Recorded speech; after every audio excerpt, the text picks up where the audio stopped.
বাংলাদেশের প্রধানমন্ত্রী জনাব তারেক রহমানকে সাংবাদিক প্রশ্ন করেছেন, স্যার আপনি আর্জেন্টিনা না ব্রাজিল, আপনি কোন দল সাপোর্ট করেন? বাংলাদেশের প্রধানমন্ত্রী জনাব তারেক রহমান মুস্কি হাসি দিয়ে তিনি আর্জেন্টিনারও কথা বলেননি, ব্রাজিলের কথাও বলেননি। তিনি একটি কথা উত্তর দিয়েছেন, আমি কিন্তু একটি দেশে দীর্ঘদিন ছিলাম, আমি কিন্তু একটি দেশে দীর্ঘদিন ছিলাম। সেই দেশটা হচ্ছে, সেই দেশে একটি উল্লেখও করেননি তিনি কিন্তু এমন চালাক প্রধানমন্ত্রী, তিনি কিন্তু বলেছেন হেসেই যে আমি কিন্তু একটা দেশে দীর্ঘদিন ছিলাম। তার মানে যেই দেশে দীর্ঘদিন ছিলেন সেই দেশের কিছুটা হলেও প্রধানমন্ত্রীর সাপোর্ট আছে, তিনি মুখে বর্ণনা করেননি। প্রিয় ভাইরা আমার, প্রিয় বন্ধুরা আমার, এই খেলা নিয়ে দ্বন্দ্ব করা, এই খেলা নিয়ে মারামারি করা, এই খেলা নিয়ে হট্টগোল করা, এই খেলাকে কেন্দ্র করে মানুষের চলাচলের রাস্তাকে বন্ধ করে দেওয়া, এই খেলাকে কেন্দ্র করে রাত জেগে ঘুম জেগে লেখাপড়া বন্ধ করে দিয়ে নামাজ ত্যাগ করে এই খেলা দেখা, এটা মোটেই ইসলামিক দৃষ্টিকোণ থেকে শরীয়ত সম্মত কোনোভাবেই সঠিক নয়।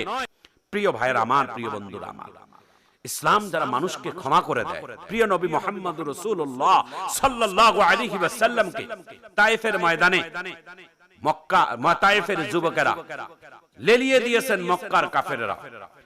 বৃষ্টির মতো যেমন পাথর নিক্ষেপ করা হয়, পাথর মারা হয়, সেইভাবে বৃষ্টির মতো পাথর মেরেছেন মুহাম্মদ সাল্লাল্লাহু আলাইহি সাল্লামের পবিত্র দেহ মোবারকে।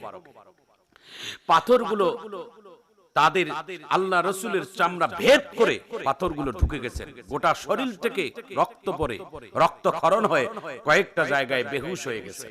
প্রত্যেকটা জায়গায় আল্লাহর ফেরেশতা জিবরাইল আলাইহিস সালাতু সালাম আল্লাহর নবীকে সাহায্য করতে চেয়েছিলেন। হে আল্লাহর নবী, আপনি একা নন, আপনার সঙ্গে আমরা ফেরেশতারা আছি, আপনি বলেন আপনাকে কি সাহায্যের প্রয়োজন। আপনি যদি চান গোটা তায়েফ পাহাড়টাকে আমরা তাদেরকে চাপিয়ে দিয়ে তাদেরকে ধ্বংস করে দেব গো নবী। আল্লাহর নবী বলছিলেন, না ফেরেশতারা জিবরাইল, না, আমি কাউকে হত্যার বদলা নেওয়ার জন্য পৃথিবীতে আসিনি, আমি কারো রক্তের প্রতিবাদ নেওয়ার জন্য পৃথিবীতে আসিনি। আমার উদ্দেশ্যটা হচ্ছে পৃথিবীতে ইসলাম কায়েম করা, কালেমা কায়েম করা, মানুষদেরকে ইহদিনাস সিরাতাল মুস্তাকিম পথে পাঠা এবং মানুষদেরকে আল্লাহর জান্নাতে পাঠানো, এটাই হচ্ছে আমার কাজ। প্রতিশোধ নেওয়া না। যারা আমার উপর শারীরিক নির্যাতন করেছে তারা আমারই চেনেনি, ওরা আমাকে জানে না। ওরা যদি চিনতো তাহলে ওরা আমার উপর এরকম নিপীড়ন নির্যাতন করতো না। নবী মুহাম্মদ রাসূলুল্লাহ সাল্লাল্লাহু আলাইহি ওয়াসাল্লাম তাকে সাধারণ ক্ষমা করে দিয়েছেন। এতে করে নবীদের সম্মান কমেছে? আল্লাহ তাআলা তার সম্মান আরো বাড়িয়ে দিয়েছেন। দেখা গেছে যারা না বুঝে না শুনে যারা প্রিয় নবী মুহাম্মদ সাল্লাল্লাহু আলাইহি ওয়াসাল্লামের উপর অত্যাচার করেছে, পরবর্তীতে এসে তারা কালেমা পড়ে মুসলমান হয়ে গেছে, তারা ঈমান এনেছে।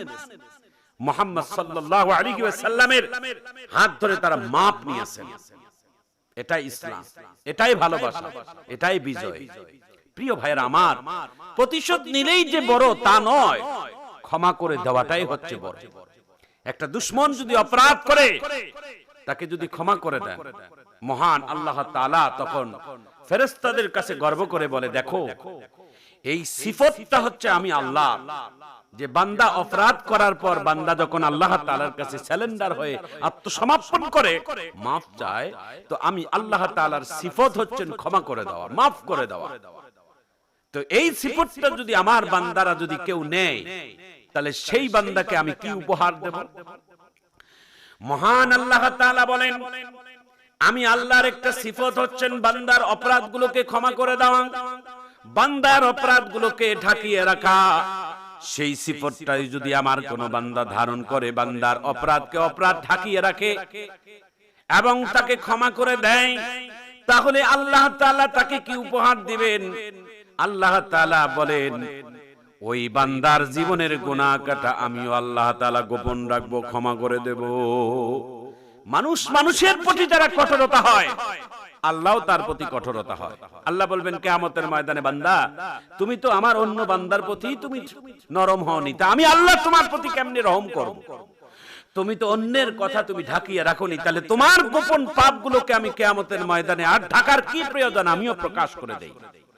প্রিয় ভাইয়েরা আমার, প্রিয় বন্ধুরা আমার, ইসলাম সৌন্দর্য জিনিসগুলোকে ফুটিয়ে তোলা, নবী মুহাম্মদ রাসূলুল্লাহ সাল্লাল্লাহু আলাইহি ওয়াসাল্লামকে মক্কার বিজয়ের আগে আল্লাহর নবী মুহাম্মদ সাল্লাল্লাহু আলাইহি ওয়াসাল্লামকে মক্কার কাফেররা কত নিপীড়ন নির্যাতন করেছে, কত কটূক্তি ভাষায় গালিগালাজ করেছে।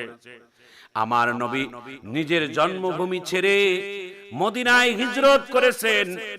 মদিনা থেকে যখন 10,000 সাহাবায়ে কেরামদেরকে নিয়ে আবার পুনরায় মক্কা বিজয় করলেন, মক্কার রাজত্ব, মক্কার ক্ষমতা রাহমাতুল লিল আলামিনের হাতের মধ্যে এসে গেল।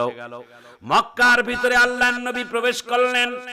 আল্লাহর নবী প্রবেশ করার কথা শুনে যারা ইহুদি, যারা নাসারা, যারা আল্লাহর নবীর সাথে খারাপ আচরণ করেছেন, তারা সবাই ভয়ে পালাচ্ছে, আপন আপন গন্তব্যস্থানে পালাচ্ছে। প্রিয় ভাইয়েরা আমার, প্রিয় বন্ধুরা আমার, আল্লাহর নবী মুহাম্মদ সাল্লাল্লাহু আলাইহি ওয়াসাল্লাম অনেক দিন পর মদিনায় আসার, মক্কায় আসার পরে নিজের জন্মভূমিটা একটু ভালো করে তাকাচ্ছেন।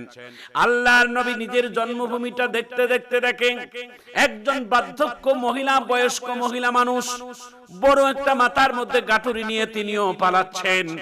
আল্লাহর নবী তড়িৎ গতিতে সেই বৃদ্ধা মহিলার সামনে দাঁড়িয়ে বলছেন, মা, এত বড় মাথার বোঝা নিয়ে তুমি কোথায় যাও?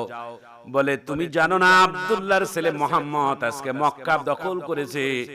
আমরা না বুঝে আব্দুল্লাহর ছেলে মুহাম্মদের উপর কত নিপীড়ন নির্যাতন করেছি।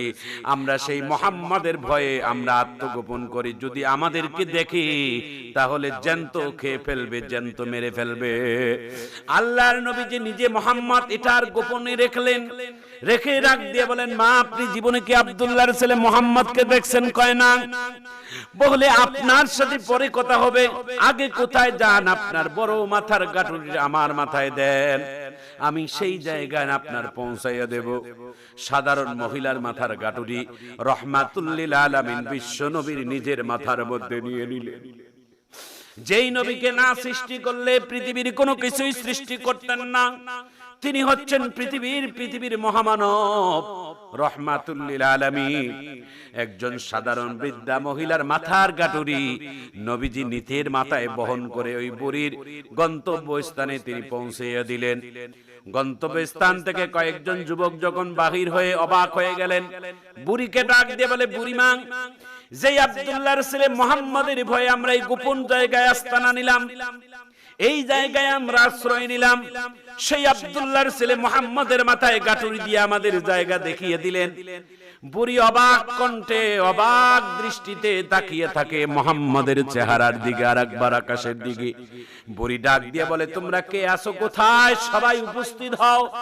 এই ছেলেটা যদি সত্যিকার আব্দুল্লাহর ছেলে মুহাম্মদ হয়ে থাকে, আমি কথা দিলাম এই মানুষটা, এই ছেলেটা কোনোদিন মানুষের ক্ষতি করবে না।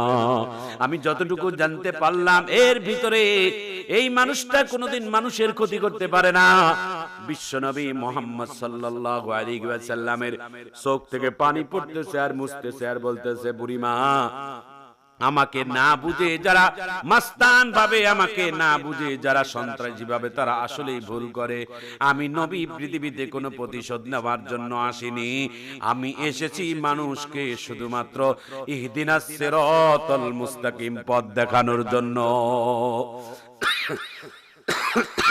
প্রিয় ভাইরা আমার, প্রিয় বন্ধুরা আমার, আজকে সাংবাদিক সম্মেলনে বাংলাদেশের প্রধানমন্ত্রী জনাব তারেক রহমান, তিনি প্রশ্নের উত্তর দিতে গিয়ে তার চোখের মধ্যে পানি দেখা যাচ্ছিল, মুখটা মলিন দেখা যাচ্ছিল। সাংবাদিকের প্রথম প্রশ্নের উত্তর দিতে গিয়ে তার অতীতের কথা খেয়াল পড়ে গেছে। সাংবাদিকদের সামনে বলেছে, আমার হাত বাঁধানো হয়েছে, আমাকে ঝুলিয়ে রেখে আমার শারীরিকের উপর নানান টর্চারিং করেছে। এখনো যদি এক্সরে করা হয়, এখনো যদি আমার শরীরের যদি পরীক্ষা করানো হয়, তাহলে এখনো দেখতে পারবে যে আমার পিছনের মেরুদণ্ডের হাড়টা বাঁকা হয়ে আছে। একজন রাষ্ট্রপ্রধানের সন্তানের শারীরিকের উপর কিভাবে নির্যাতন করেছে তাহলে নিজেই প্রমাণ করে।